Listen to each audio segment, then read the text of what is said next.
guys, Mapletail here. Today I wanted to return to a bit of an art challenge that I did last summer, my AU OC challenge. Last time I took 3 OCs from 3 different worlds and drew them all together in their respective worlds with all new designs. Well, mostly new. Let's get into it.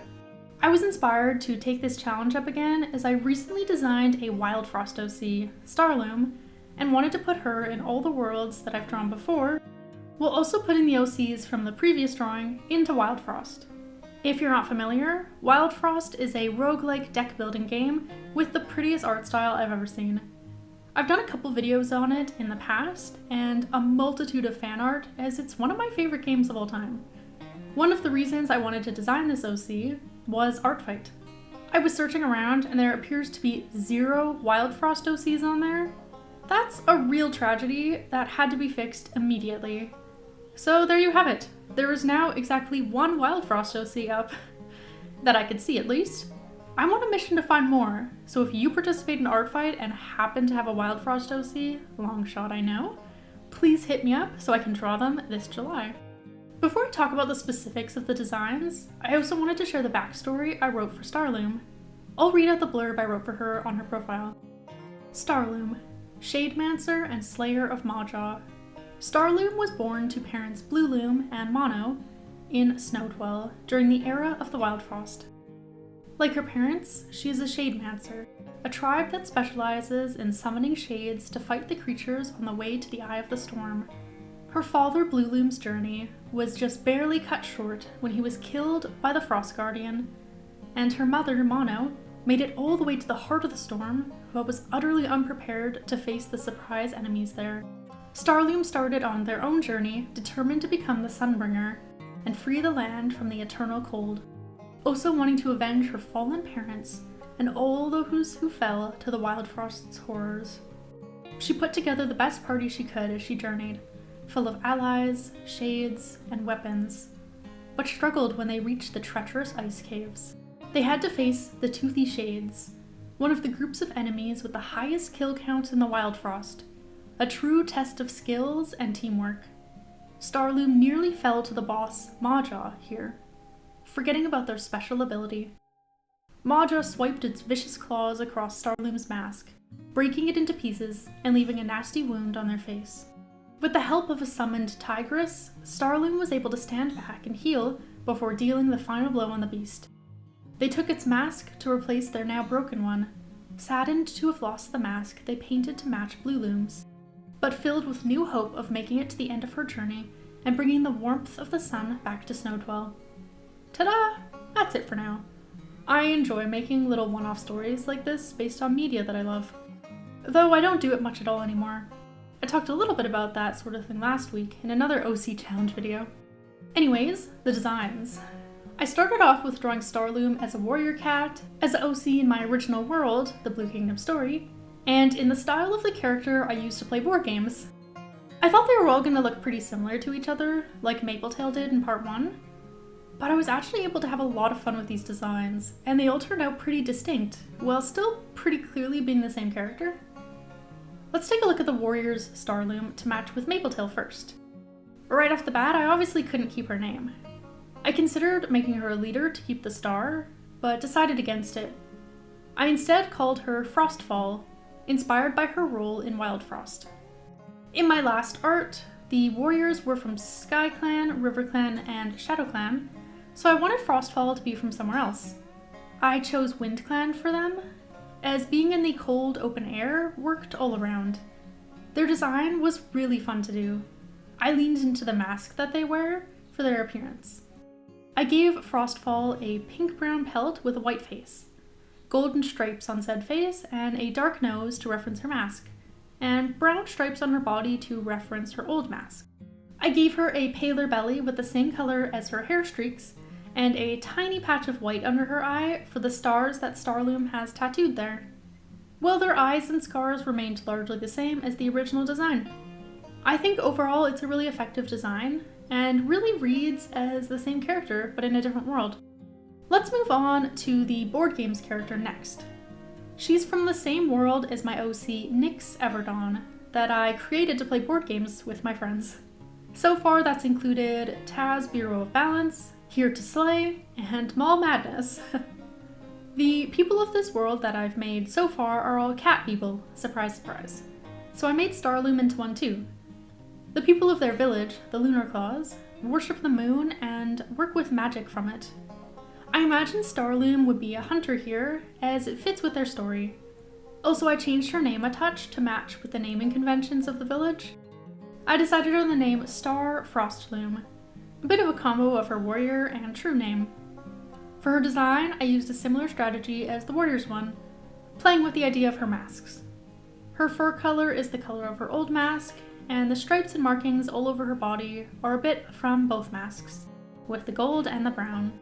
I kept their hair the same colors, but added 2 braids instead of 1 just to switch it up, and I thought it looked cute. I kept 1 star under her eye, and gave her the same eyes as her warrior version. Not much different, but using pale green instead of white so they're more cat-like. They still have their scars here too. For their outfit, I wanted to use this pretty blue color palette that gave me winter vibes. She wears a long, dark blue tunic with a gray belt and pouches. She still has a necklace, though in silver instead of gold, same with her hair ties, and a cloak in a lighter blue with some snowflake designs on the trim. I also gave them little snowflake earrings. I'm obsessed with how this one turned out. I just love those colors together. Let's move on to the final Starloom design, to go with my original story, the Blue Kingdom story. When I started designing her here, I knew exactly how she would fit into the story based on her deer mask, and have since added her into the canon. Born Star Foregrove in the Oakleaf Pack of Wolves, Star lived their life pretty ordinarily until they had children of their own, who were born deer people instead of wolf ones. The Foregrove family goes back 1,000 years to when there were still many deer people around. It's no longer the case in the present. They only exist in the blood of the wolf people who took them in after their home was destroyed. As Star's children were the only deers in existence, they were sought after by many, and 2 of her daughters ended up being captured. She sent her remaining daughter away to keep her safe, and changed her own last name to Loom to protect herself from any connection to the deer people. I thought Starloom would fit perfect here, as I never designed parents for my deer kids, and Star's green eyes matched daughter Juniper, and her pink hair matched daughters Doe and Mallow perfectly. Meant to be. As for her design, it's the most one-to-one with the Wildfrost version. Exact same hair, eyes, skin, and scars. As for changes, I gave her wolf ears and added simple earrings. I made them a new outfit too, using the complementary colors of their original clothes, giving her a sage green crop top, green and blue arm warmers, a blue and gray necklace in a slightly different design, and a blue hair tie. I'm really happy with how the design turned out, and I'm excited to keep exploring her story within my world. I definitely want to have her find her now grown-up daughter that she sent away, and I have a love story in the works for her too. Time to get to the bottom of the piece, the Wildfrost scene. I drew a quick background based on the first area of Wildfrost, and included a very small Starloom coming over the hills towards the party of Nyx, Mapletail, and Adara in their fancy new Wildfrost forms. Let's start with Nyx Everdawn. I decided to make these 3 characters from the 3 different tribes of the game, as it was satisfying, and it fit their personalities and looks pretty well. Nyx is a clunk master, experts at building machines to help their way through the Wildfrost. I mostly picked it so she could have a similar hat to her wizard hat.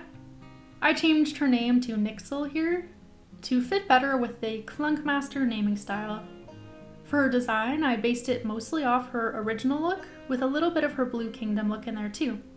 She has dark skin and vitiligo, like the latter, and the blue and yellow heterochromia, and the long dark hair, more similar to the former, but with more curl. I also gave her a beard and pointy ears, as all Clunkmasters have them. Her outfit is Clunkmaster to the core. A pointed hat, a light jacket, and scarf, but the colors are old Nyx Everdawn. I gave her a big sword and chose charms for her from the game that fit her best.